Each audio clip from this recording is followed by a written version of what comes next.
Welcome to the main Zoom meeting room of Generations of X with two special guest hosts for this very special and eventful WandaVision episode. Welcome back, Nightfall. Hi, I'm just here for the drinks, but can we turn down the temperature? This room's getting white hot. Are you a scarlet snitch, witch, or bitch? D, all the above, and to the letter. And returning guest host, Michael Brower. Come on, man. A redhead with telepathy and telekinesis going dark. Has such a story ever occurred? Let me tell you, originality, something that not even the Phoenix Force or even the Krakoan protocols can bring back. No shade, just saying. Michael, we've put you to hard work this month. You're in an upcoming Justice for Maddie episode. Tell me, have you picked a code name? I, thought about it for a little bit, and I think I have finally settled down on one. So from now on, I will be known as the Askani Son. Oh, you're talking a Dayspring right here in Exactly. Nightfall. I got to keep it with the Gray Summers, family, there. So tonight on Generations of X, it's just family. The Summers Exactly. Gray family. All right, so Askani Son, we know our history with Wanda. We've been talking about it for a few weeks. I'm curious about your relationship with Wanda. Tell us, where do you fall on the Wanda spectrum? Are you a fan? Or are you not a fan? I am a fan. I like the Scarlet Witch. It's funny because, I've been predominantly just, X-Men fan, from the get-go, and never really gave the Avengers any mind, of course, until they started becoming a little bit more popular with the MCU movies and whatnot. But I mean, I've collected comics even before then, and I've always liked her. I liked her story. I think it's very interesting. I mean, I'm not very, Scarlet Witch, history expert by any means, but I know some things. I find it interesting with her where she is now, especially in the X-Men history, with her being known as, the Pretender. Don't even get me started with that retcon from the Axis storyline. I mean, that's something we can talk about later. I always find that a little silly. To me, I still consider her to be the daughter of Magneto. So I have no qualms with the Scarlet Witch. I think she's awesome. And I have been enjoying WandaVision. For me, the episodes have just been getting better and better and better. Absolutely. They have been. It's funny. Someone on Twitter or whatever conversations people are having, someone was like, "Oh man, WandaVision is a slow burn," and either a news source or someone else replied saying, "WandaVision is not a slow burn. No, you just forgot how to watch television." That's exactly it. And I think a lot of people, and I mean, to kind of piggyback off your point there is, we live in an age now where it's just instant gratification, especially now with streaming. And, everybody just wants it right then and there. And like you said, yeah, people have forgotten to watch television. Look, I'm a child of the 80s and 90s. I mean, I can remember, 30-minute sitcoms that spanned like 26, 30 episodes to even get to like the main point of the story. I mean, people complain about it being a slow burn. It's not like we didn't know what this was going to be about from the beginning. They even said this is going to start off like, decades from the 50s to 60s to 70s. Obviously, it's going to get to a point. I've even told people that I work with, that have been watching this and have said the same thing. You've got to stay with the story because it's going to get to where it's going and then span off into the films. You do not want to miss this. So I'm like, just stay with it. It's getting good. It's also the first, I was thinking a lot about this. It's so weird because so many people have been talking about it, about like WandaVision, and I'm not surprised that they're fans of the MCU, but it's interesting when people talk about Wanda, because again, like how I've talked about, Dayspring and I kind of have a very interesting relationship about it, at least my upbringing with, all the X-Men and Scarlet Witch. Like, it's so weird to see people talking about her. The movies always have like a very centric focus on a certain character, but this is the first time the MCU is kind of tackling a character that's been really kind of sidelined for a while, and they're getting the spotlight. So I think it's like introducing people to like these new characters, and some people don't have as much of an attachment to these individuals as they would like an Iron Man, a Thor, a Hulk. Like them having their own standalone film is entertaining, but for Wanda and Vision, they really haven't had a moment to like grow. And this has been awesome that people have been responding so well to it and saying like it's been one of their favorite things to watch. I love that Wanda's getting the spotlight right now. I just think it's awesome. I was at Timothy Olton in Paramus, New Jersey, buying furniture for my new apartment. And there was this couple talking to one of the designers there, and they were talking about WandaVision. Mm-hmm. And I literally, like, of course, you know, like I'm in sweats, you know, like a mask, like my hair's disheveled, and like total COVID look. And I just turn around and be like, are you talking about the Scarlet Witch? You're the Kim K meme where she's like coming out of the bushes, like.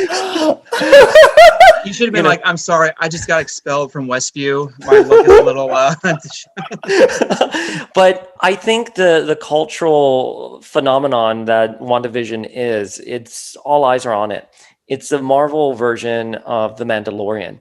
Yeah. And people are tuning in. And I was just looking at the news yesterday. First of all, I avoided my DMs. Spoilers are running rampant, and so many spoilers have been leaked. One of our favorite vloggers, Nightfall, Grace Randolph, has said she is so shocked that this much leaking is happening for WandaVision.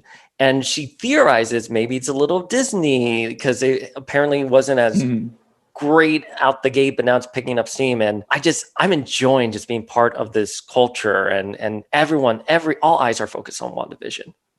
Has anyone actually, and obviously we're not gonna, if we have seen it, we're not gonna talk about it on here, but has anyone even been curious to actually check those leaks out? I have. Yes. I have to. Dayspring and I have made memes to each other over the phone privately. We'll be like quoting the exact leaks that we see. I'm one of those people that, you know, I will spoil stuff for myself all the time. I say to myself, it's fine. It's one thing to hear about it. It's another to actually see it. So. Oh, for sure. I agree. So there's a lot of WandaVision leaks out there. Have you seen the ones, those, I guess the mini mates? Oh yeah. I saw it on, I actually saw it on Twitter where someone was talking about how it was proven false on that one at least. Okay. The other ones of the toys, like the Funkos, those have been proven true. Mini mates being fake, that's nothing new. I mean, like, I feel like it's such an easy product package to replicate, and they're always saying things like that. Like that, those have been happening since Endgame. I was actually kind of excited. I was like, that's a pretty cool costume. That's how she's gonna look, you know, from here on out. We can go into this, but I was gonna say one of my things I was thinking about was the fact that I think, and I'm calling right now, I think that episode, the Halloween episode, they're going to mention what they're dressed up as, and she's going to say Scarlet Witch. Yes. She's going to moniker that. I think so too. I think different theory on that. Well, yours isn't as good as mine. But... Okay, wait. First of all, let's just dive into the episode. Sure. Let's dive into the episode. Episode 5, which is titled A Very Special Episode. So we open at the WandaVision residence, where we see the joys of parenting. Wanda with her half pony and 80s realness cuddling Tommy. Vision with his wacky parenting techniques is cuddling Billy. And the twins just don't stop crying. So in an attempt to make the twins stop crying, Wanda tries to make them go to sleep. But they're immune to her power.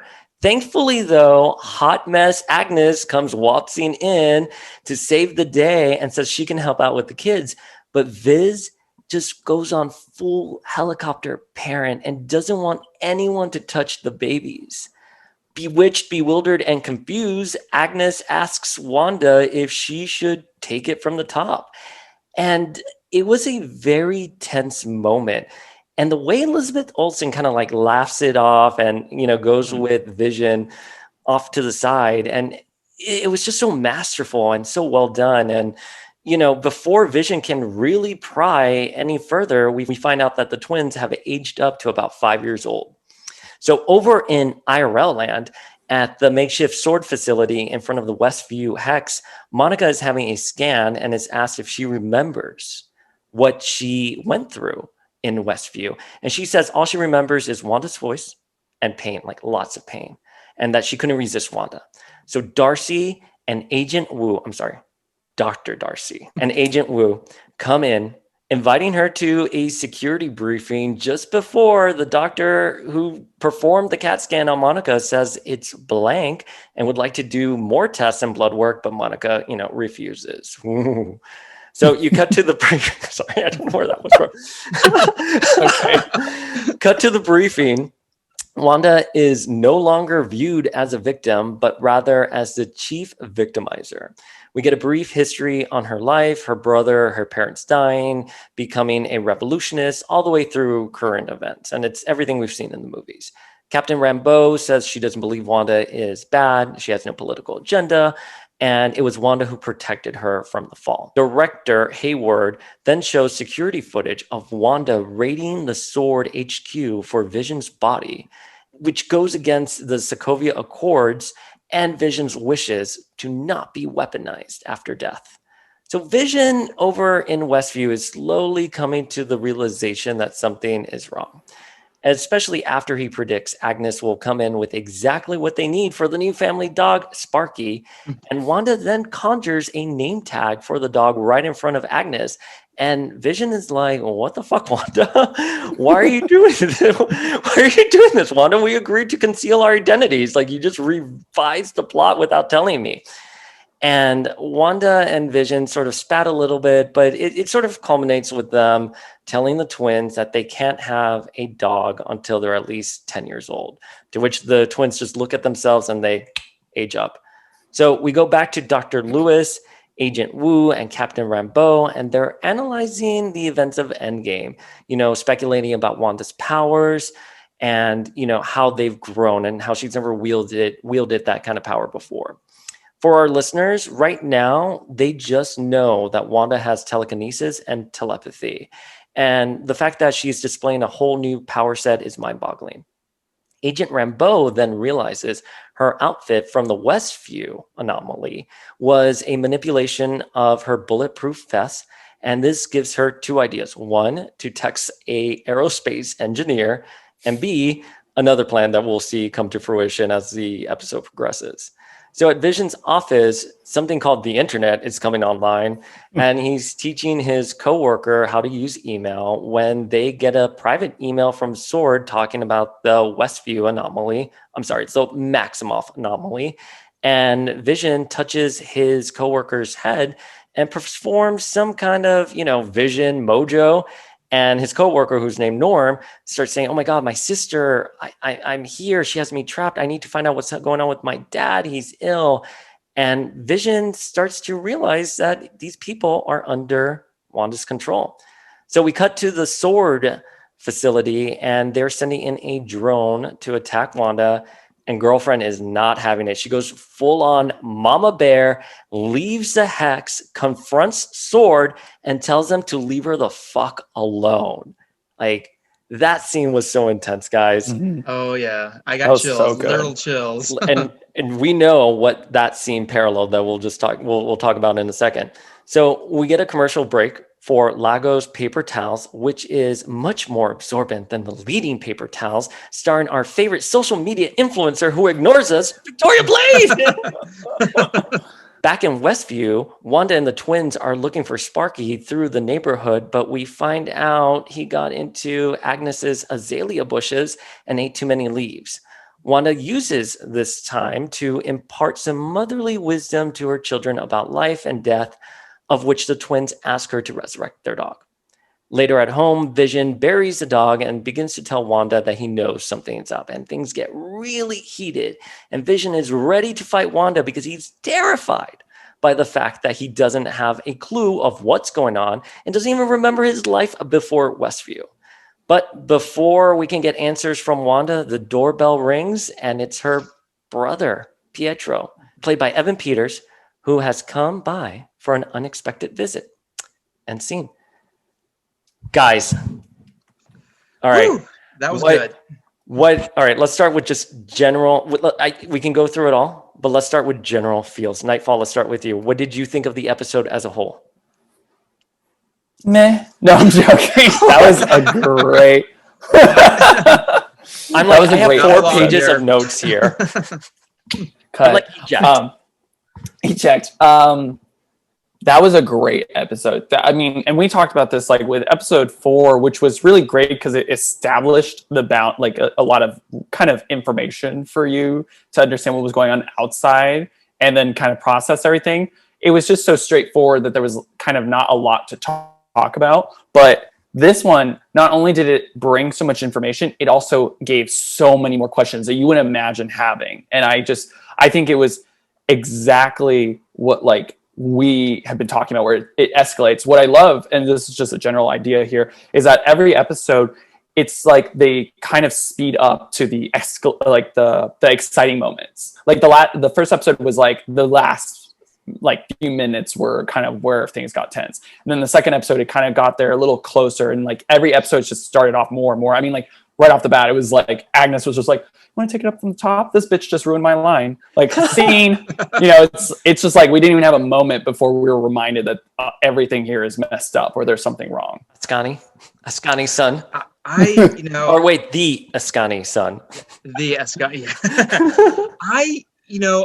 I mean, talk about, edge on your seat. I mean, this just, I gotta say, I like that this was the longest episode so far of the, yes. It's like what, 42 minutes. Yeah. Why do we care about episode length? No, like, do you really? We're all caring about, myself included, because we want more. We want more. We didn't want it to stop. I mean, it was just, I was just like, oh my God, really? I just wanted to keep going and going. I mean, no, I agree. I mean, I love that, it keeps you asking questions, and I loved in the beginning where, Agnes comes in and, she's like, oh, I know that, they need to go because the sound of my ear, I can hear them. Yeah. And then all of a sudden it gets that awkwardness. And she also, I don't know if you guys picked up on it, but it seemed like she was kind of almost, at least from what I got, that she was kind of afraid. Like she was kind of asking, yeah. Want me to take it from the top? Do you want me to hold the babies?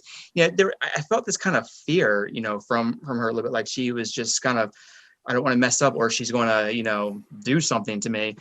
And just to kind of go back to the beginning with the episode 4 recap, did anybody catch that at the end where Vision asks about Geraldine, Wanda's response was, she's gone, she didn't belong here, instead of what we heard before, oh, honey, she had to go, she had to rush home. Yeah. And I kind of have a theory about that, that maybe this is, when she kind of brought herself out of her reality a little bit, and that's really what she said. For me, I guess, we're seeing it as the broadcast too. So how we saw it first is us seeing how everything's happening in Wanda's, reality.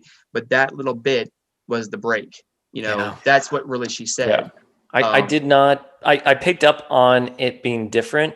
I didn't really give it much thought. And I think your thought is, this show is completely meta. It's layers of meta. And you can just go back, and even one, viewing of it doesn't do it justice. The second one, you start picking up on things. And the third, you're like, whoa, like, how did I miss all that? Now, and did anybody catch that look that Monica gave when they brought up Captain Marvel? Oh, yes. Wait. I think there's so much in these. Let's go scene by scene here, because I think we are all like dying to talk about everything. Yes. So the opening scene, I think we establish that Wanda cannot control the twins. I love that. Mm-hmm. I mean, because you even saw that she was like, "Why aren't you doing what I want you to do?" Yeah. She seemed like she generally just was so confused by this. Like she had no power against them whatsoever. Did you say, I know you mentioned while she was in labor in one of our episodes that that it was Billy doing it. Did you also mention that Billy was the one that did the butterflies? Askani Son, I don't know where your theory is, but my theory was that Billy was exhibiting powers from the womb, much like Phoebe's baby in season 4. Right. Even when Piper was pregnant, her child was big in those force fields, Yeah. So I like that the twins are something she can't control. They're obviously a byproduct of that world because they're not casted yet. But the other thing I liked about that scene, when thinking of control, that scene was all about Wanda not able to control the situation. The biggest one being Vision, because for as much planning as she had, she could not anticipate his paternal instincts kicking in. Yeah. Him not wanting, I was going to say Agnes to touch baby. Catherine Hahn can touch any baby. Like, I mean, she's fucking fabulous. Oh, yes. Taming this tiger. It's just like, I love that as every like era, her personality or the level of humor she displays is relevant to that era's like sense of humor and like the funniness, like the innuendos she was making, or like it's like the dark liquor, not for me, for the baby, for the twins. What kind of babysitter do you think? It's like all these jokes you've heard a version of, but it's like indicative of the time period. And like I love that she's kind of always up to speed with it. It makes her feel very like exciting. She's like the character you want to see the most of. Even more so than like Wanda. Oh yeah. No, I was gonna say I completely agree with that. I just love how it just kind of every decade that we see her in, it just amps up her comedy just that, bit more. It's just she is definitely a treat on that show. Did you notice that every time Viz kept pressing Wanda more and more, it cut to her like Wanda was actually controlling the situation, making more like excuses for them to break away from that conversation so Viz could like not ask any more questions? On such a like inside joke, that was such a Valerie Cherish moment where like you could see her eyes just like there was one moment where she was just staring and I was just like, this is like Valerie Cherish where she gets put on the spot in the comeback and she doesn't know how to respond. I was like, she's like, editors, someone do something. No, but yo, man, like her acting in that was so great. That scene was so tense. Like I felt it as an audience member. I was like, this is awkward. When you're in a conversation and something happened and you're like, oh, I gotta inch my way out of here. Just cringing too. Well, the babies even stopped crying. Like everything, like the audience laughter, everything. Like it was almost like it was white noise in the background, just to further emphasize like how painful and awkward that situation was. So the Askani Son, when the babies stopped crying so they stopped crying a couple of times when they kind of had that awkward moment, and then obviously when they aged up. Did you think what I thought, which was if Wanda's not thinking of the kids don't exist? Ooh. So I will say this. I just ordered the Vision and Scarlet Witch trade. Oh, yes. I have that somewhere here. To kind of, catch myself up on that. I didn't really, that makes sense when you said that. I honestly, I didn't think of it at first. I thought that maybe, I knew something was happening, with them, but with what you said, yeah, that would make sense. But what I like though is when they turn around and see them older. I liked how Agnes just seemed like she was phased at all by it. Like it was just, you can't control them. Kids will be kids, I guess. Control them. They just grow so fast. I love that we're talking about Catherine Hahn because I thought she was the scene stealer in this opening. Oh, for sure. Yeah, absolutely. But one thing I was looking for, obviously, when we have Agnes on screen, the one thing we're looking for is that brooch. I didn't see the brooch. The earrings were very big and but I paused as much as I could. I don't know if the earrings were supposed to stand in for the brooch. She didn't have it on when she brought in the doghouse. I didn't even notice it myself. She did have it. She did have it. She didn't have it in her second outfit, not in the first one. Okay. Yeah. But there's been outfits too in prior episodes that she doesn't have the brooch visible. Right. Okay. One thing that's really interesting is how she kind of was like monopolizing the kids. Like she was putting such an emphasis on being a part of them, and like her spraying that thing, and she's like, I spray this on Ralph, or Ralph sprays this on me too. It's like it further emphasizes. I think it's like a very like witchy thing. Like I think it's something, it's a subtle thing, but I think it's something very like she's trying to control the kids or have possession over the kids to an extent. Look, I just loved her big 80s hair. That was some 80s realness. The leg warmers? Come on, mama. I was like, and it was in the Agatha color, right, Paul? Yeah. Dayspring? Yeah, because that came to mind too when I saw the blue on her. I'm like, that's very Agatha Harkness. Most of her colors have been like black earth tones, like very like witchy, like Salem-y kind of dresses. So this was like the first one that she was more like kind of. So they're not even hiding. So they're not even hiding the fact anymore. The cat's name is Scratch. She has the brooch. And the colors of her outfit in this particular scene were purple, black, and like she had like a blue like shawl on. Like she's Agatha. I just wish they'd just say it. But you know what? Why do they do that? They did this with MJ in the Spider-Man, Far From Home, series. Like, come on, like just say it, just own it. I don't get it. Right. Well, I guess maybe it's a Sony thing with that. But anyways, so I finally got what I wanted. which was a Full House reference. Did you guys pick up on the Full House reference? You better tell me. I think I might have missed it. So it's in the intro where they're kind of, going through the opening credits, and they're in like the Westview park, and they go running towards the camera. Oh, okay. That's the Full House season 1 opening, and then when it pans out, it's sort of like the shot of Full House where they're all like in San Francisco having the picnic, and they kind of paid homage to that. Okay, yeah, okay. I'm not remembering that. So now that's all I wanted. That's all I fucking wanted was. Did you guys get like a Family Ties kind of vibe with it too? Mm-hmm. Family Ties and Growing Pains. Yeah. Mm-hmm. I love the photos. I think those were her actual like baby and teenager photos, right? Yeah. And then the one they did of Vision was just so like, it's just so funny. The internet blew up with that. That was actually Paul Bettany. Yeah. So with Monica's scans coming back blank, what are our theories? The Askani Son, let's hear it. Oh man, I thought about this too. I was like, I wonder if I have theories about the whole, Wanda, Pietro getting their powers with the one of the was it the Mind Stone that they. So I'm wondering if somehow when Wanda ejected her from Westview, did she activate somehow inner photon abilities within Captain Rambeau? So I'm wondering if that's why that somehow it's inner power energy somehow starting to surge when they're come about. I thought it was awesome. I thought it was referencing the fact that something from like coming out of her bubble was like causing them to be different because she was manipulated. But then I thought a lot about it, and I was like, actually, isn't that kind of like a hint? Because they didn't really they didn't focus on it so much. So I felt like it was more of an Easter egg to lay in that she is developing or has already developed her superpowers. Yeah, and does she know that she has potential superpowers or doesn't? I'm overall like just curious about it. And because, as you said, she has that moment with the team where they're talking about Captain Marvel, and she's just like, what was that response? To me, I'm wondering if there's some kind of animosity that she's feeling towards, Carol, because if you think about it, she blips back in and she finds out that her mother's dead.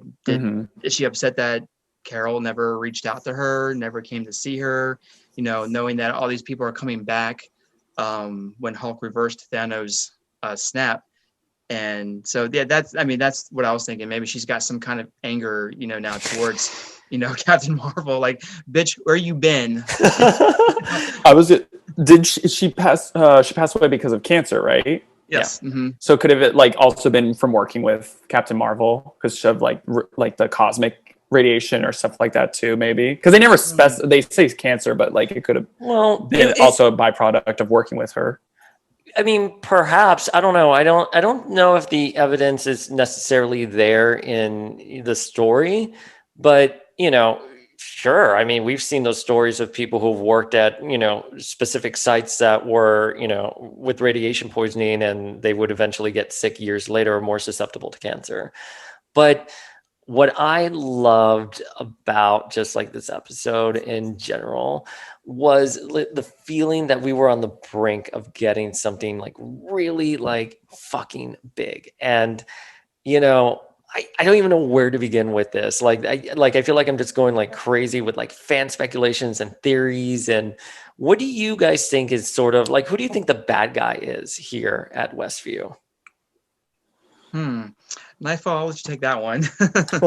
Well, I think, I was always saying that Wanda was the cause of it. I always felt like Wanda was definitely played a big role. It seems though more and more it's kind of like a tier of like she's the puppet master, but then there's someone right above her, and like she doesn't even know, because she said in the episode she was like, I don't even know how this all started, and that's not a throwaway line. That's like a line to show that she is just as susceptible to the events that are occurring here. I actually don't like the director. I feel like this time around they really showed that the director was a good guy. That's where I wanted to go with that. And I wanted to say, it's interesting that when Darcy was like, oh yeah, he's instead of saying asshole, they say terrorist. And I think that was an interesting word that takes over. It's almost implied like they're calling, like they wanted to direct the attention that he's the terrorist within like what's going on, I guess, the one causing the trouble. Yeah, I like that. I mean, you start to think that, yeah, Wanda is becoming, the villain here, that, as Monica Rambeau said at the end of episode 4, that is Wanda, it's all Wanda.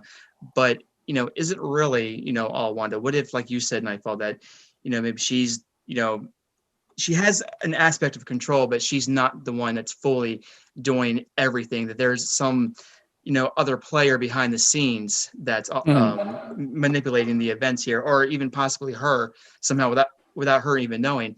And, yeah, I agree with Director Haywood. I mean, there's definitely something sinister about him, that he seems like he's one of those shoot first, ask questions later, because when the part with the drone where they sent one in to locate Wanda, and how Monica wanted to communicate with her and just communicate, and that's it. And then all of a sudden, Hayward's like, take the shot. And Monica didn't even know that it was weaponized. I mean, yeah, there's something going on with him. I mean, I don't even think he's a character in the comics at all. I think he's new. Yeah, I think he's exclusive only to the show, MCU. right? So, I mean, which I think gives them, reign to kind of have him be whoever they really want him to be, if it's a character from the series or not. But yeah, there's definitely something big with him. And I noticed too, and not to detract from that, but when they show the room again with the people that they ID'd, I still noticed Dottie is not on there ID'd. So I'm wondering, is she? Devil's in the detail. Yeah, exactly. She's the key to everything. Come on, Emma Caulfield. They did also place a big importance on her in one of the the promos for the Halloween episode. I haven't seen. They that put yet. It's been in the 5 to 6 promo kind of thing. They show a shot of her in the garden with her gloves on and everything, and they kind of reference that, and we haven't seen her since. And also Agnes was another one that's on there, but you can see there's no name. She has no name, she has no record, and nothing attached to it. It's just a photo, pretty much a photo of her. So those two are interesting ones. So I think she's a witch that's been alive for thousands of years. I love that. I think the director is going to step up to be one of the big bads of this series. And the reason I want to hear what you guys are theorizing for her adopting the Scarlet Witch moniker, because I feel after the director was kind of pressing Agent Wu, he's eventually going to start saying, all right, target that Scarlet Witch. I feel he's going to be the one who names her out of spite, call her burn the witch kind of mentality. That's a good theory. Because I still think that the Halloween episode, which I think is going to be the 90s era, and it's going to be the next one that we get. I definitely, they're all wearing kind of their Vision and Wanda are wearing their comic outfits. So it's there's going to be something that's oh, what are you dressed up as? I'm sure she's going to say, I'm dressed up as a witch. She's not going to say Scarlet Witch, but she's going to say, I'm dressed up as a witch. And then, somehow that's going to translate into giving her moniker. I completely forgot that she's never been given a title like that. No, they specifically recapped everything for the audience in a very masterful way. Yeah. I believe they even named their parents, the twin parents, which we haven't had those names given before. And Askani, I want to go back to what you said about Captain Marvel not being there for Monica in wake of the snap. I just remembered it's only been 3 weeks since the snap. Spider-Man Far From Home takes place months after the snap. So this is before Spider-Man Homecoming. And of course, we know what happens at the end of Spider-Man Homecoming.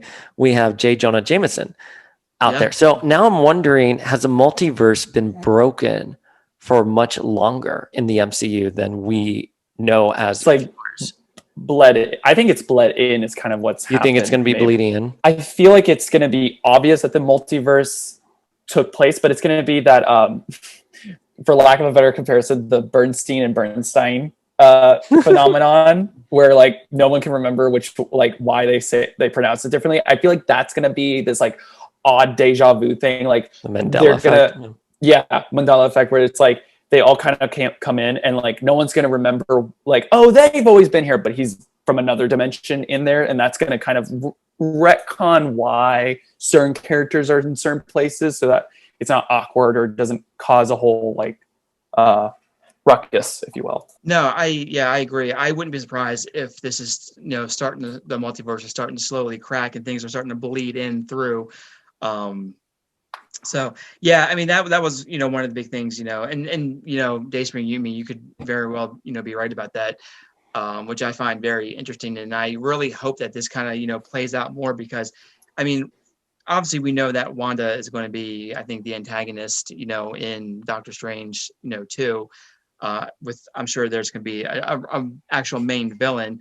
I don't is she supposed to even be in Spider-Man 3? I heard a rumor that she might even appear in that.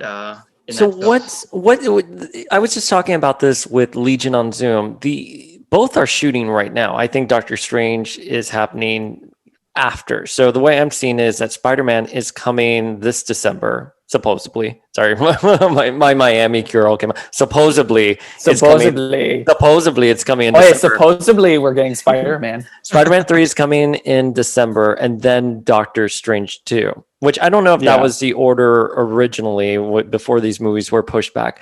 So I think, and I've said this, countless times before, and I think what's going to happen here, it's so obvious that it's going to be Agnes versus Wanda. Those are going to be our two powerhouses. Just the way the narrative is focusing on Agnes. Do you want to place a bet, bitch? But I think Agnes, and I've said this before, I think Agnes is going to stand up to Wanda. Because now we know, because when we were seeing the trailers initially, everyone thought Agnes was the one pulling the strings with the way it was cut. Now we know it's not. She's actually being like, is everything okay? Like, should I take it from the top? So I think Agnes is going to have enough, and we're going to find out she's a badass witch, and she's going to be like, listen, Wanda, stand down. I'm going to protect these people. It's going to, I think Grace Randolph said this, multiple times, that this is going to have WandaVision is going to have major ramifications in the MCU. So we know that despite whatever happens here, it has to carry over to Spider-Man and Doctor Strange, and that's where the multiverse is broken. So oh yeah, there's going to be a point where she's just everything's going to be revealed. She's Agatha Harkness. She's going to be like, you know what? Fuck this, Scarlet bitch. Let's go. Catch these hands right here. So we finally, though, I've been asking this question, and Paul Bettany mentioned the scene. We finally found out where Vision's body is at. Mm-hmm. Oh, I'm so glad you mentioned this because I want to talk about this too. Go. So, I think you guys mentioned this in your last recap episode. You had mentioned, one of you did, that they were supposed to show a scene at the end of Endgame. Of Wanda snatching Vision's corpse there, if you even want to call him a corpse. And then when you saw that scene, because remember in the trailer, you see Wanda, she's floating in somewhere, this kind of facility where I have all these like different, like mailbox looking things on the walls. And when that played out, I'm like, I wonder if we're going to see a version of that in like kind of real time, not just on the as security footage, but actually like see her actually going in there. And when they showed that, I remembered you guys talking about that. I'm like, I'm so glad that's so cool that they finally showed something like that, because I'm wondering, how is he there? And then of course you see what he really is. And now you see, okay, she snatched him up, and now she's doing whatever she's doing to him. Could you see his body in there? I didn't pause it enough. Broken up. So it's broken up. You can see his head and torso and limbs all pulled apart, like Buffy, like Buffy's android self. Oh yes, traumatizing the Buffy bot. So that traumatized me. Yeah, no. So Askani, I wanna kind of like jump off of what you were saying, which is, I don't know if we're gonna revisit like the scene of her stealing Vision's corpse, body, android, whatever. But I think what we're gonna see is eventually Wanda's gonna be like, listen, I'm going to blow some shit up, and like is going to leave, like how we saw it at the end of Avengers Disassemble, where she'll just come out and she's floating above and she's going to unleash her power and like raid the makeshift storm facility. I'm happy we got to see where Vision's body was, because that was the first question I had. Right. I was like, okay, if I'm Agent Wu, I'm going to say, okay, Vision's there, where his remains at? So I'm glad they addressed that. My next question, though, how did she reassemble? Never mind that she didn't have an Infinity Stone. If my iPod broke right now, excuse me, I'm such a grandpa, my iPod. If my iPhone, if my iPhone broke right now, I wouldn't know how to fix it. Did she? So someone else has to be pulling the strings here. Well, you're not the Scarlet Witch, though. that's true. Right, I'm the honey. Scarlet bitch. You're not the Scarlet technician. But I think, there's that scene, remember, where Monica was talking about how, like, when she was pulled in, she was like, I felt grief. And for a split second, you see Wanda, like, in kind of a normal outfit. It looks like the outfit she wore when she was going into the area to get Vision's body.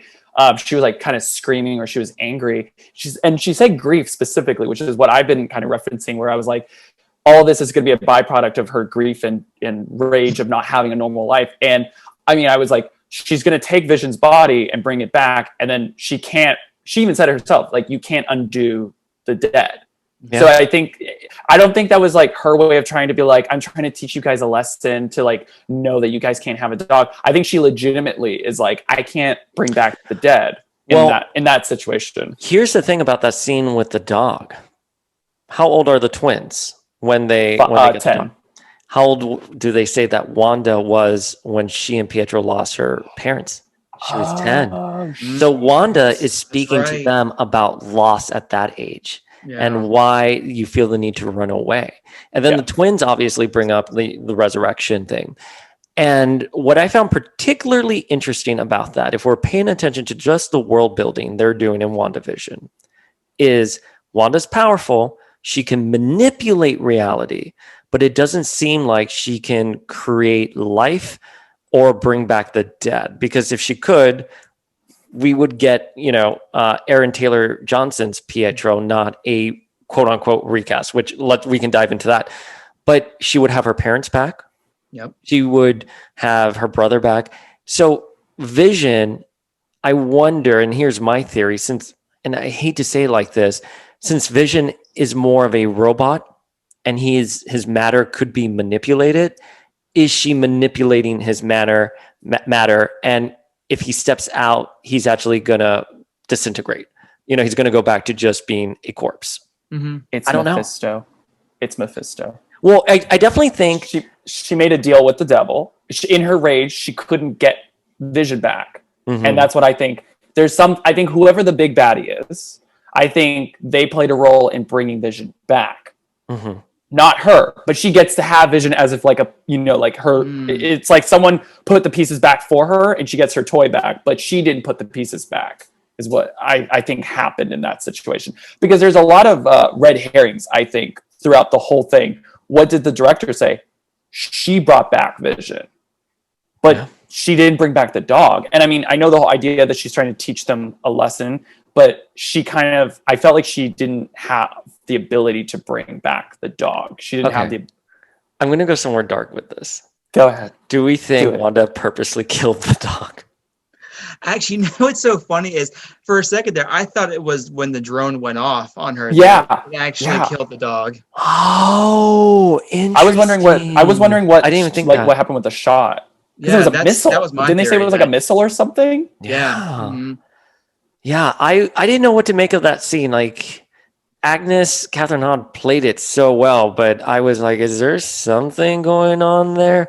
Mm-hmm. Either way, that scene, though, I have to tell you, Elizabeth Olsen is playing Wanda, playing a 90s mom, knowing she's playing a 90s mom while delivering life advice to her children. I mean, the layers in that acting.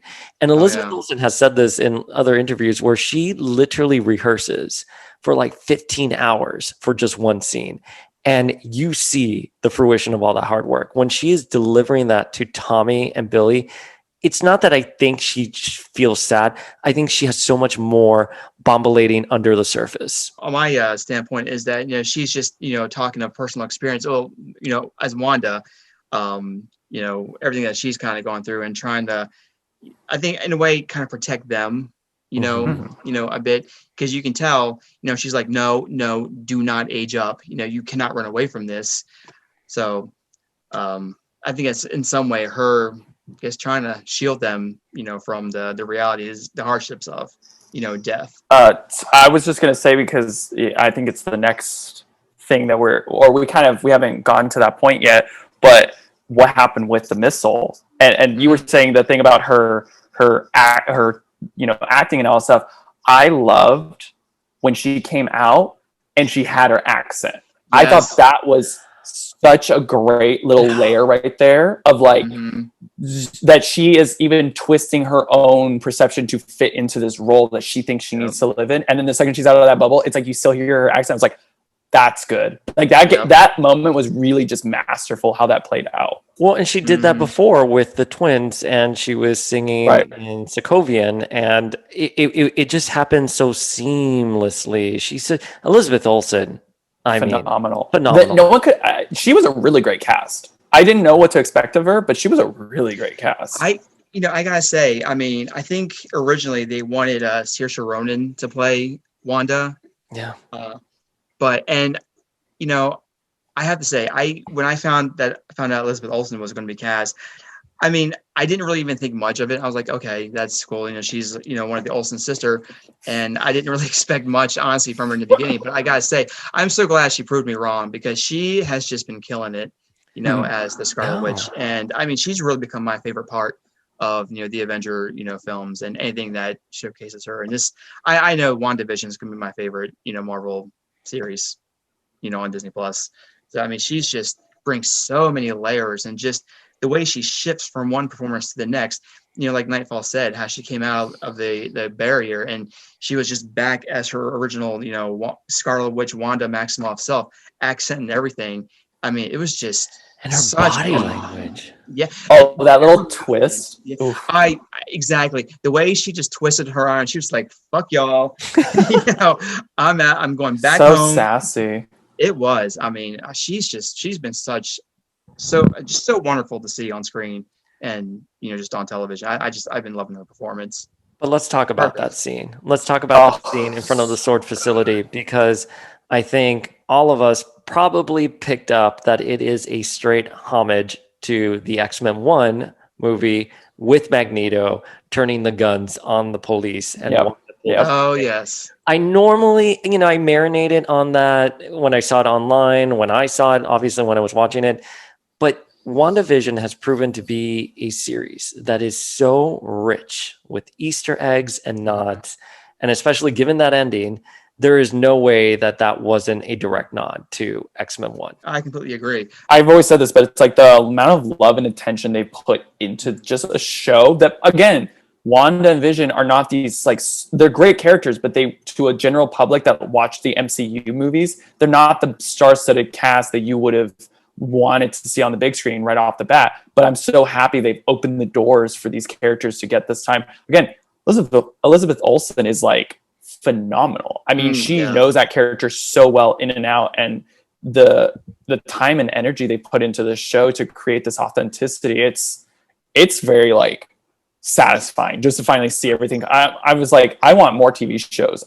You don't have to give me movies every year. You can just give me a TV show like every few months. Agreed. And I'm happy with this. Agreed.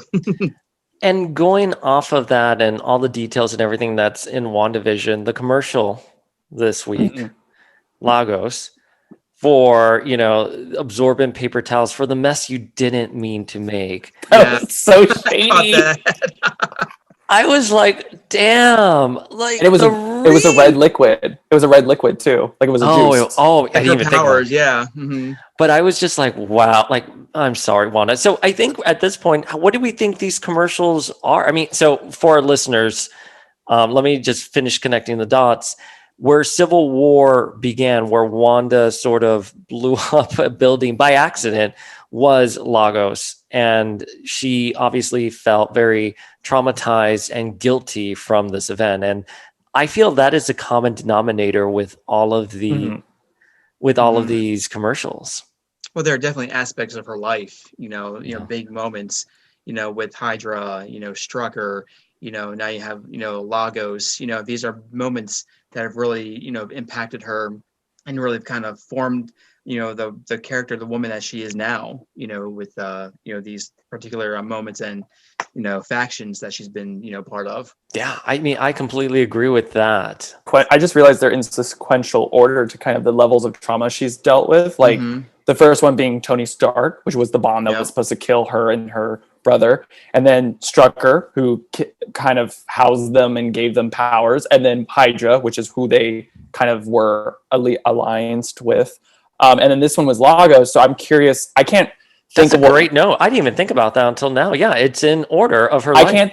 Yep. The next one was that because of Lagos, wasn't she like institutionalized or kind of like, I don't know if there's a specific name to that. Maybe it'll be Shield. Like maybe it'll be Shield will be the next commercial or something like that. They were arrested at the end because of them rebelling, her and like Ant-Man and so forth. So because I feel like that would be the next thing that would be in that line. I'm just theory projecting on what would be the next type of commercial in that regard. But there's one little detail that we need to speculate the fuck out of, because literally everyone is just asking this question. The aerospace engineer that Monica is texting. Oh yes, I have a theory. Okay. Askani, go for it. The first person I came up with, and maybe I'm wrong, I immediately thought of Reed Richards. Same. Yep. The only thing I'm going to say about Reed Richards, if we're going to have that Baby Yoda moment, it's going to have to be John Krasinski.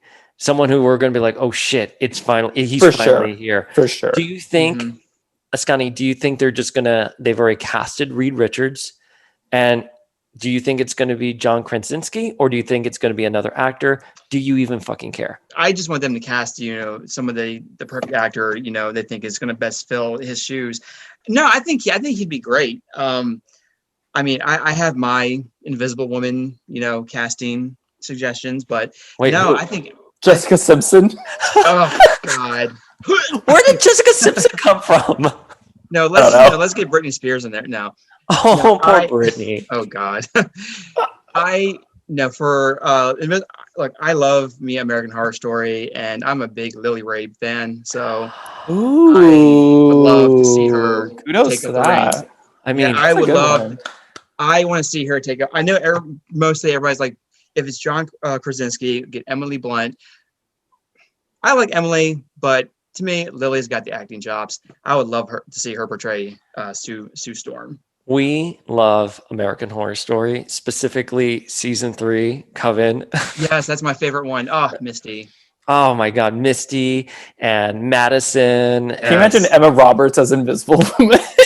I've always like a young Invisible Woman. I think Emma Roberts would be a perfect Emma Frost. Oh, for when sure. she was in Scream Queens with like the white hat and everything, and she has that wit about her. I think she was too young, but now she's seasoned a little bit. I mean, we're talking this is like 7 years later. She does look though a little too young. As a sidebar here, she looks a little too young to be an Emma, but like a young. If they were to ever do a flashback of Emma, I would want her cast completely. If Disney Plus did an Emma Frost series going, into her past, I can see Emma Roberts playing that a young version of her. I agree. Reed Richards is at the top of everyone's list. Hank McCoy could be someone. Ooh. So the big rumor that Grace Randolph said a couple years ago was that they were going to be introducing the X-Men slowly through Disney Plus. And I'm wondering if they're going to test the waters here with maybe like a character like Hank, who is the fucking worst X-Man ever, and maybe bring him in. The dream is Reed Richards, 100%. And I hope that's what happens. But that would set the bar for the movie too, in that regard. I think because isn't Fantastic Four part of the next phase of films? Yeah. So then I think this is probably the segue they're going to go when she had mentioned that. So yeah, I think Reed Richards.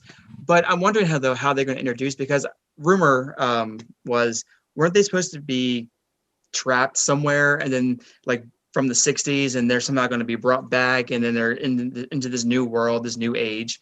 I mean, rumor, but I mean, they can obviously go in any direction. So yeah, I think that was Peyton Reed's pitch. Right? Oh yeah. I think that was his pitch for it. I don't know where they've landed. I forgot who they've announced as a cast, I forget who they've announced as a director for Fantastic Four. But apparently, and Ant-Man and Wasp Quantumania is supposed to lead into Fantastic Four as well. So, Okay. maybe it could be. Oh no, I was gonna say maybe it could be Michael Douglas, but I don't think he's an aerospace engineer. No. I definitely No, think they're I don't think leaning Hank Pym towards. isn't. He's Pym particles. He's like a physicist. No, I definitely think they're leaning towards possibly Reed Richards, since Fantastic Four is definitely going to be the next, part of the next phase of films. So yeah, I mean, I was like, awesome. So how do we feel that now Wanda doesn't seem to be as in control as we all sort of thought she was? Because she has that line where she says, "You think I can control this all, of taking people to their dentist appointments, to walk their dogs." Wait. Are you going to gloss over one of the best moments? Her rolling the credits on Vision. Yes, But, I laughed so hard at that. As I a was like, sidebar, I wish I could have done that when I was living with you, Dayspring. Like, whatever. The amount of times I wish I could have been like, "You don't think so?" And then just walk away and just have the credits roll. I thought that was so funny. And like, it was just so witty with how like they were still talking. And it's like a very common thing that happens in those sitcoms where like they're still talking and the banter's there. I loved just like, again, just showing that meta-ness in the fourth wall. And then I also love that the kids, along with Vision, but I love that the kids she can't control. Like, I just love that there's so many things that are showing this reality does suck for her because she can't control every aspect of it. And I think that is a big indicator that whoever is playing a role is. So I haven't actually clarified this. I know her powers in the comics have been confirmed to be magic based. Have they actually been confirmed to be magic based? Nope. In the MCU, she's not confirmed to be magic based yet in the MCU. So whoever like within the same capacity of her powers, someone else is also there manipulating things. And that's why it has to be someone that's either magic or some reality warping abilities. I definitely think Mephisto is definitely going to play. I'm team. That's a great villain to have. I mean, because in the comics, and correct me if I'm wrong, aren't Billy and Tommy originally? And I mean, I've got the trade. I haven't, I've skimmed through it, but weren't they shards of his soul? Yeah, they were tied to Mephisto. I don't think there were shards of his soul. I think there were shards of lost souls. Whatever it's explained in story. Comics. I don't know. Yeah, but I think I don't know. I think maybe the twins are a byproduct of whatever. Yes. of this world and the mastermind behind it. Yes, I do think that they were purposely engineered. Mm-hmm. However, I don't know if I'm sold on the Mephisto theory yet. I am sold on the fact that she made a deal with the devil. Now, who that devil is, whether it's Mephisto, Mojo, Evan Peters from Days of Future Past, whatever. I think Wanda enlisted the help of someone, and that someone is the one pulling the strings here. I think it's my elementary school art teacher, Miss Fenslov. What a bitch she was. She was definitely the devil. So that's what I'm saying. The devil's in the details. Yeah, exactly. That's not the only place he's in. Like, do you think like when Kevin Feige and like the entire production team was putting this together, did they know how much we were going to speculate on this? Like, they know. I mean, any fan base or any production that has a fan base as rabid of combing through all these Easter eggs and secrets. That's why there's a lot of red herrings. There's a lot of secrets. One thing I wanted to talk about was also what Norm said. Yeah. When he got awakened, he didn't say Wanda because he could have said Wanda. He said she. And I think that was intentional. Like that he never mentioned a name. Right. He said she. But Monica says it was Wanda's voice in her head. Right. But why then didn't he just say, I mean, maybe it's just a choice of dialogue, but I do think the ambiguity is there for a reason. Much like, again, Agnes being there so much was to draw attention to the fact that, and they kept making lines where it's like, oh, she saw me do this. The twins aged up. She saw me put this together. Like, and she always knows when something needs to be there. Yeah. There's something about her that's suspicious. Also, didn't she say that she lived next door?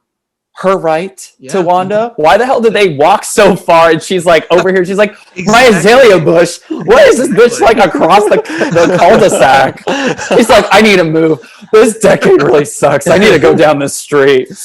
I think it's to, there's a lot of things there to kind of draw attention to Agnes, but not explicitly say Agnes is a part of it. It's definitely to make her suspicious.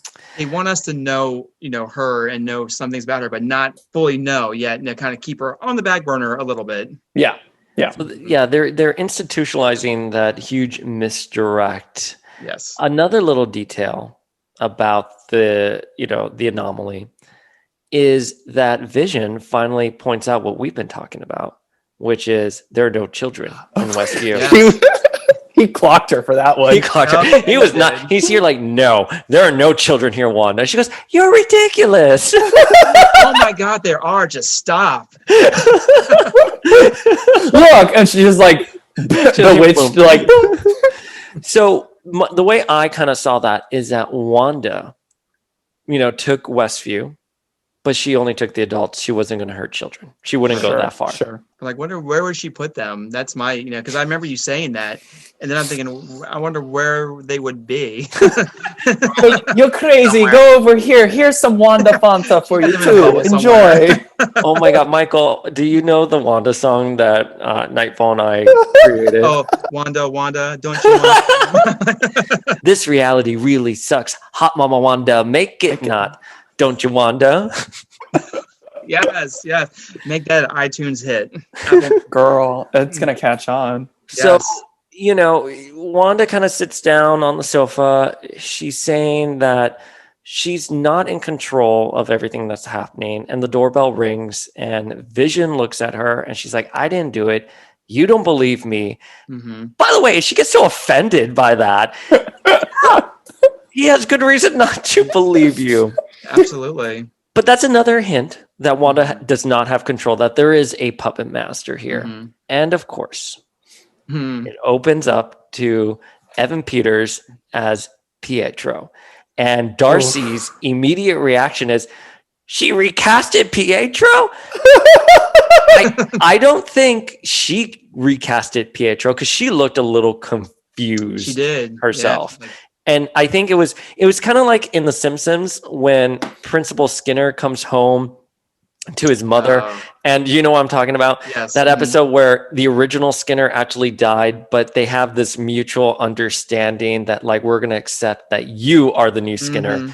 That's how I kind of took that scene where she's here like, I know you're not my brother, but this is as good as it gets. So come on in. Oh my God. I was just like, my first thing I thought was, is this kind of the multiverse break-in? Is this, the Fox's, Quicksilver now entering this reality, and is his mind been manipulated to fit in with Wanda's reality, to be in the new, Quicksilver here? Or, it could possibly be another person from the town that is now playing, the role, of, Pietro Maximoff. I was just excited. I mean, he looked just like, the Quicksilver from, X-Men Apocalypse. I agree. He did. Yeah. I mean, and I thought he played him exactly the same way. I know right. Grace Randolph is the only person I've seen a review of this episode, so I'm sorry I keep citing her. But she was here like, he didn't play him the way he was in the movies. I have the complete opposite reaction. I thought he sounded exactly like Peter Maximoff from Days of Future Past. I agree. I haven't seen her review yet. I'm probably going to check that out right after this. But no, I absolutely agree. I thought he played that role extremely, similar to how he's played that character, from the new X-Men films. So, I mean, we knew that he was coming on the show, and I know that it was always speculated, is he going to come in as Quicksilver? Is he going to play something else? So, I mean, for me, it was just, I was happily satisfied to see him in that role again. I think that was like one of the biggest, like, holy shit moments for anyone who just didn't know, who was just an average viewer. That was probably like such an exciting thing, especially how they framed it, where it's like you saw the back of his head first, so you like knew something was up. But I was gonna say, I actually feel like he played, well, before I get into that, wasn't it, this was the 80s episode, wasn't also his movie, like the movie he was in, wasn't it also set in the 80s too? X-Men, was it X-Men? X-Men was based- Apocalypse is the 80s. X-Men Yes, Dark 80s Phoenix is the was 90s. the 90s. Yeah. Days of Yes. Future of Past is the Was the 70s. 70s. Yeah. Okay. I thought there was an interesting correlation between the decades there. But going back to what I was going to say, I think he actually. So this goes back to my working theory that I said him coming from a multiverse was going to be casted as the brother, even though he is the brother in a different dimension. He was going to be casted as the brother because I thought he put on an accent more so when he first came in. Like he actually put up like kind of a shtick and a character. Not to say that his acting wasn't on par of what he does in the movies, but I felt like he was definitely putting on a character or an act there. And that made me interested to see that maybe he was under some kind of influence, or maybe he's playing along with kind of the situation. Right. I know people have said too that, like, especially those that are fans of the Mephisto theory, that that's Mephisto as Quicksilver, but he mocked up. I think it's legitimately Quicksilver. I don't think he would just bring in a character just for a cameo and then never utilize that character in future movies. I think that's such a great character. I think Evan Peters does such a great job as him. And the, like, thinking down the road, you know, Wanda and that Pietro together have such more of a chemistry in terms of like the banter that you can have. Like Pietro is such a kind of quick witty and very like tongue in cheek, you know, kind of character. They were two very different versions that we got. And at the time, you know, in Days of Future Past, people preferred Evan Peters to Aaron Taylor Johnson. As time has progressed, I think people are like, well, I kind of want to revisit that Aaron Taylor Johnson once more. I do too. Yeah. Yeah. So, Jesus fucking Christ, man. Jane. See that coming. Jane. Yeah, right. No, I most certainly did not see that coming. Double entendre right there. So I'm okay if he's going to stick around. I think it's a wasted opportunity, to everyone's point, if he's Mephisto, and not the Evan Peters Quicksilver from the Fox movies, because this is supposed to deal with the multiverse breaking, and we need to get these multiverse characters. And if you want to build clout on this, you want to start planting them everywhere. You know, J. Jonah Jameson in Spider-Man 3, or excuse me, at the end of, you know, Far From Home, and now here. But I guess wait and see. I don't think there was much in there to just speculate or kind of surmise. So I guess next episode. If we're going to slowly, you know, incorporate the mutants into this, you know, universe now, the MCU, how do you feel if he was kind of the official first, you know, mutant, whereas you have, you know, other major players? Because for, you know, my opinion, you know, look, I am a huge, you know, Jean Grey fan.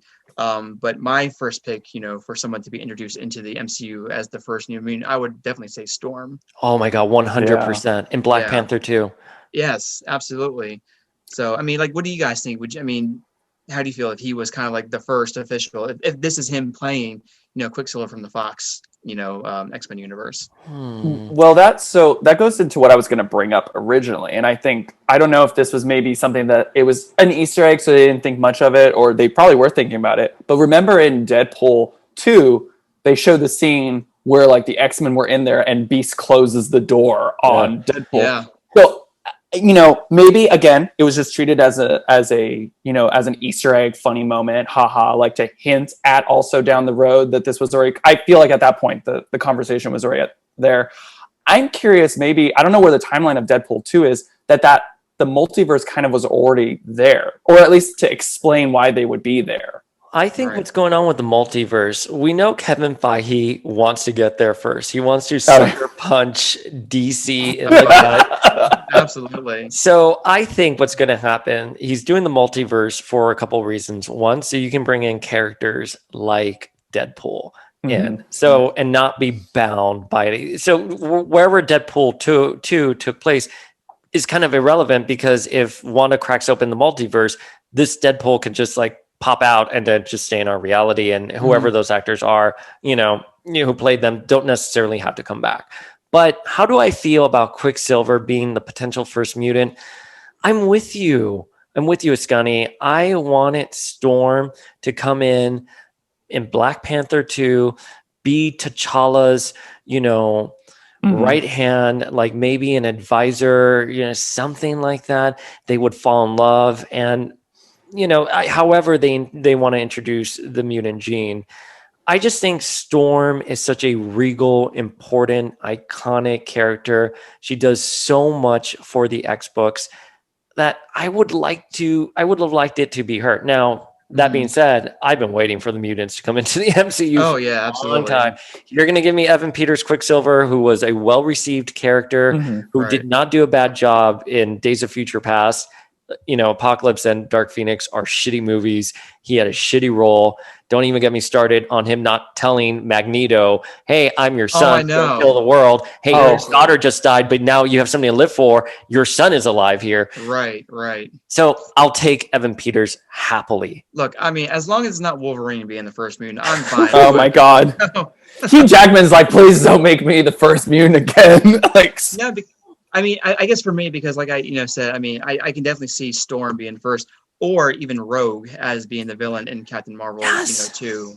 or Famke.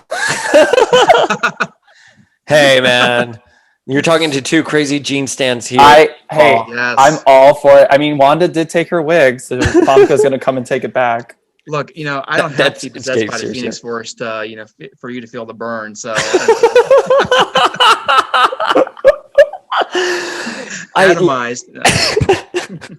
Listen, it's true. Wanda with her red hair and telekinesis and Red outfit going dark. I mean, come on, you definitely know she really is the Jean Grey of the MCU. I mean, I wonder if Kevin Feige even, if he was thinking of, Jean, because the jacket, the hair, the everything. It's so obvious, the homage there. It kind of bothered me a little bit in this episode. The one thing that bothered me was when they were talking about her powers and they said telepathy, telekinesis. I'm like, okay, that's Jean Grey right there. Yeah. And I've said this in past episodes, I'm happy they're taking the time to do a dark story for Wanda. Sure. Because that just shows, earlier today on Legion on Zoom, they asked me, why do I think a Dark Phoenix story has never successfully translated into the movies? Exactly that. Thank you, Askani. It is exactly that. They have not taken the time to let the story marinate, to let you be invested, to let you feel the emotions here. They just rush it. It's not a one and done movie. Dark Phoenix is the Infinity War of the X-Men. Build up to that. Completely agree. I mean, this series right now is what Dark Phoenix should have been. There is just, it's just this evolution, this progression. I mean, they definitely could have, had the, Fox movies kept on going. I mean, I'm glad that they brought them, into the MCU, but I mean, they should have started, with, and you can tell like in X-Men 1, at the very end where, the power surge happened and, everyone gets sucked in and, it's done. And then like Jean, kind of has this reaction to it. Yeah. And, that it's whatever barriers in her mind is starting to crack, but they needed for it to marinate. And like with these new films, I mean, unpopular opinion, and I'm sure, and I will take all the shit that I'll get for this. Let's hear it. I did not hate the Dark Phoenix film as, but I will say that, and here's the reason.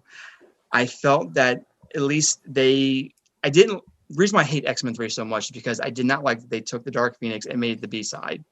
Okay. That movie I agree.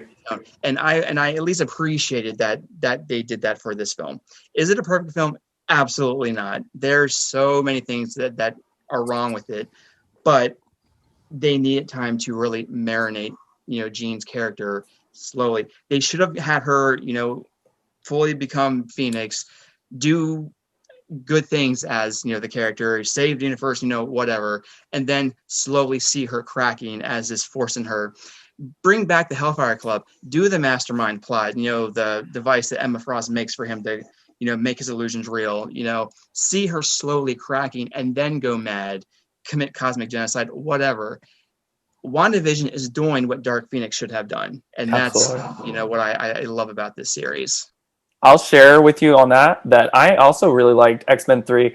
not by my own volition, but because Dayspring, when I lived with him, basically made me watch that movie so many times. I grew up. Oh, he's talking about the Dark Phoenix movie that came out. I know, but Oh, didn't you also say that you also liked the X-Men 3 movie? Didn't you say that, or No, did you? I did not like X-Men 3. Oh, I didn't like it either. Okay, you're fine. talking to him. So I misconstrued that whole thing. I grew up Listen, liking. Nightfall. I'm the young one here. I get the pass on that.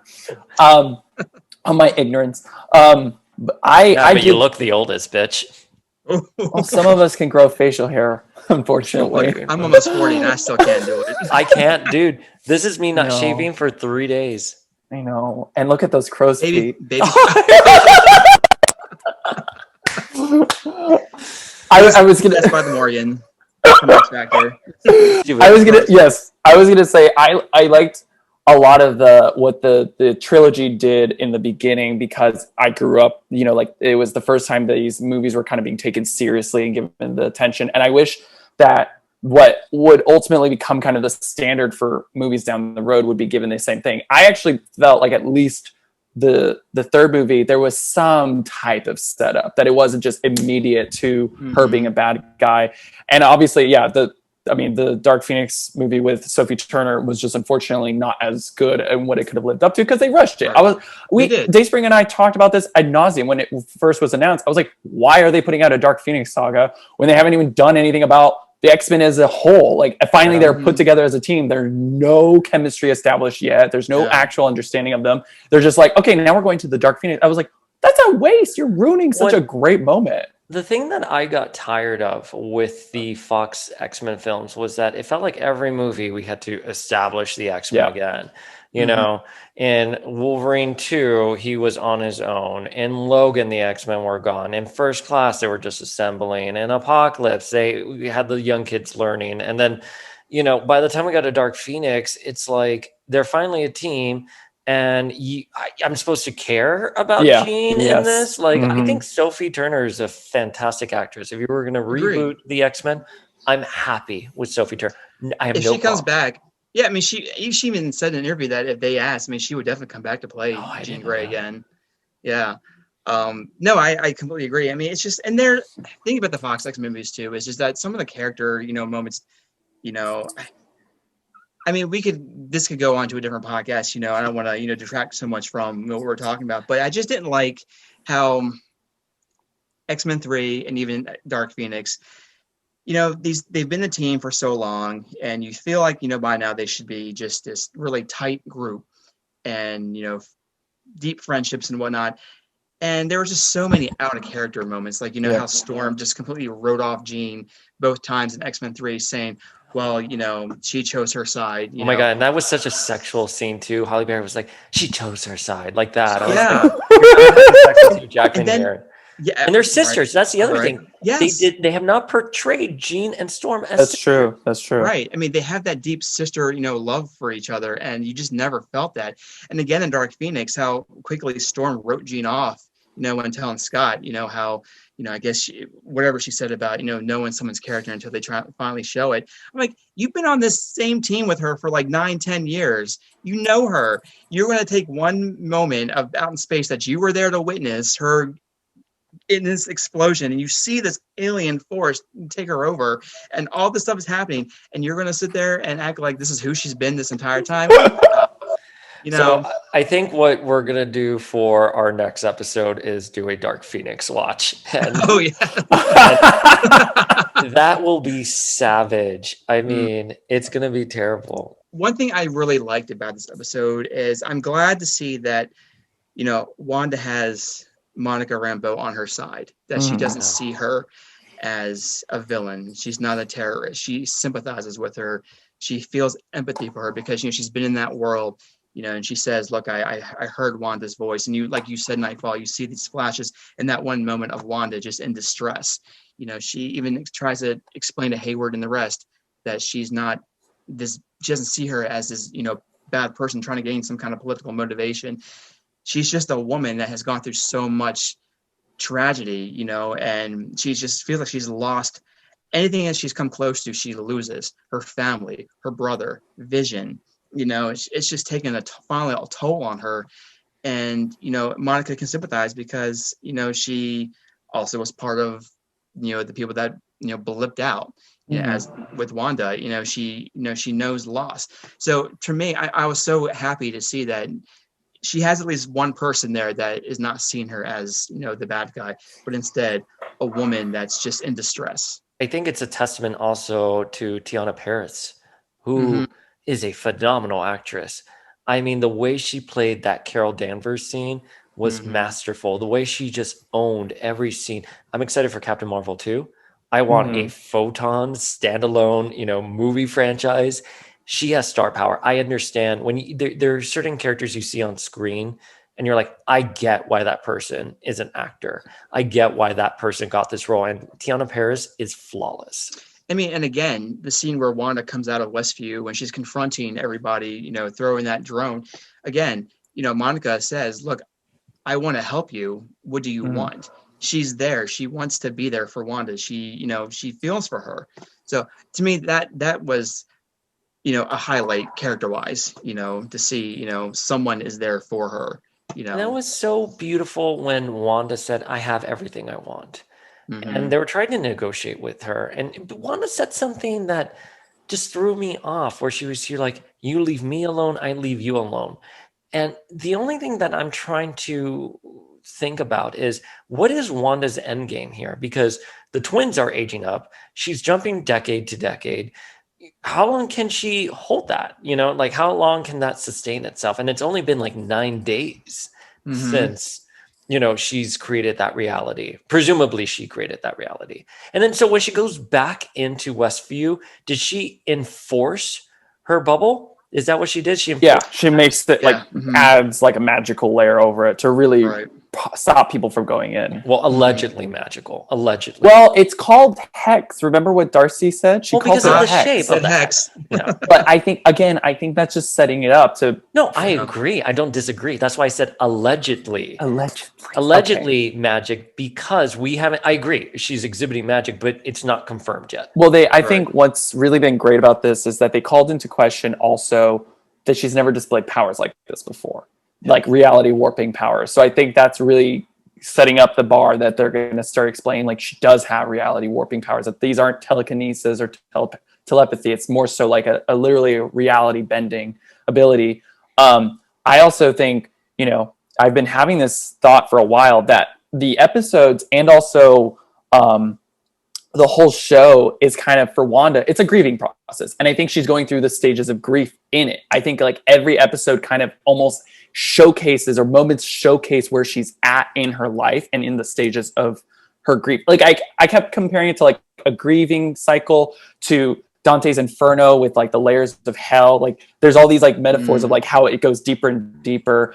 And I think this proved, again, Monica said grief, and it showed her crying. I think it's just proving that she can't control things. And when she said, I have everything I want, and her end goal, I think at the end of the day is just to live out the rest of her life like this. I think she doesn't want anything to go away. It's very House of M style, where she just doesn't. I agree with that, but her life is literally flying by. Well, she hasn't aged. She hasn't. But what's exactly where does she reach that point? That's my point. True. Is she waiting for the twins to get 16 and then she's like, okay, we'll just stop right here and we'll live life day to day? But she is jumping decade to decade in the course of a week. I think the decade jumping, though, from what I've gathered, has been that it's her escaping problems that have arisen, right? Mr. Hart choking and that whole weirdness. She, Vision was saying, it's like we go to sleep and then you change everything. I feel like it's always to kind of ensure Vision stays under the illusion, or there's always some type of thing that's going on. I agree. I don't think she has a very clear idea of her end game, but I think she wants to live out the rest of her life there. Well, if you kind of catch in the opening credits song, I mean, even said there's a line there that says, we're just kind of going along, we're kind of just like making up as it goes along or something like that. So I feel like too, she's just kind of, manipulating this like day by day. That's exactly what I was going to say. The lyrics, it's right there. She's making this up day by day. And now we saw that she can no longer keep up with that, because when the twins are like, where's dad? she's here like, oh, he's at the office. And they're like, it's Saturday. And she's like, No, it's Monday. and they're like, no, it's Saturday. Like, I love how these little like pricks who just came out of her are like, no, bitch. You Here's a little calendar. zoomer. Here's a planner and a Palm Millennial. Pilot. Like, relax. This was something I thought about when I saw first of all, I've been hyped up for the Halloween episode for so long, Me just too. because of like I feel like that's going to be the accumulation of like everything coming out. But there was moments in the commercials and the trailers that showed this, that I thought were interesting, was when Vision was going past certain areas, people were standing still. And specifically, Agnes was in the car kind of like in a mind state, like not paying attention. And it's interesting, she brings up the fact, she's like, what do you think I do? Like, I get these people to their places and all this stuff and blah, blah, blah, blah. I almost feel like there's a range, kind of like a frequency, a range in which her powers exist, where if you go outside of that range, or if you're not within an area where the shot of the show can be seen, you're no longer in like you're kind of in the hive mind, like a vegetable state. Like, you're not moving, you're not doing anything. It's almost to preserve her so she can focus on whatever's going on, so she's not thinking about things outside of it. I feel like that's going to be something explored, because again, all these lines, everything that gets said, there's substance to it, whether it's, a quirky Easter egg or an actual subplot. I don't think it's her controlling people, though. I think it's someone else controlling them for her. I think she may have influence over people, like when she brought Monica in because she knew Monica was the only one who was going to be able to help her give birth, which, by the way, it was not a coincidence. Like, she arrived there. Mm-hmm. So I just think that Wanda doesn't, because I'm thinking of the scene where even the mailman is like, your mom is not going to let that happen. Yeah. And I don't know, Elizabeth Olsen, the way she played that off was kind of like, oh, what do you mean by that? And like continued walking.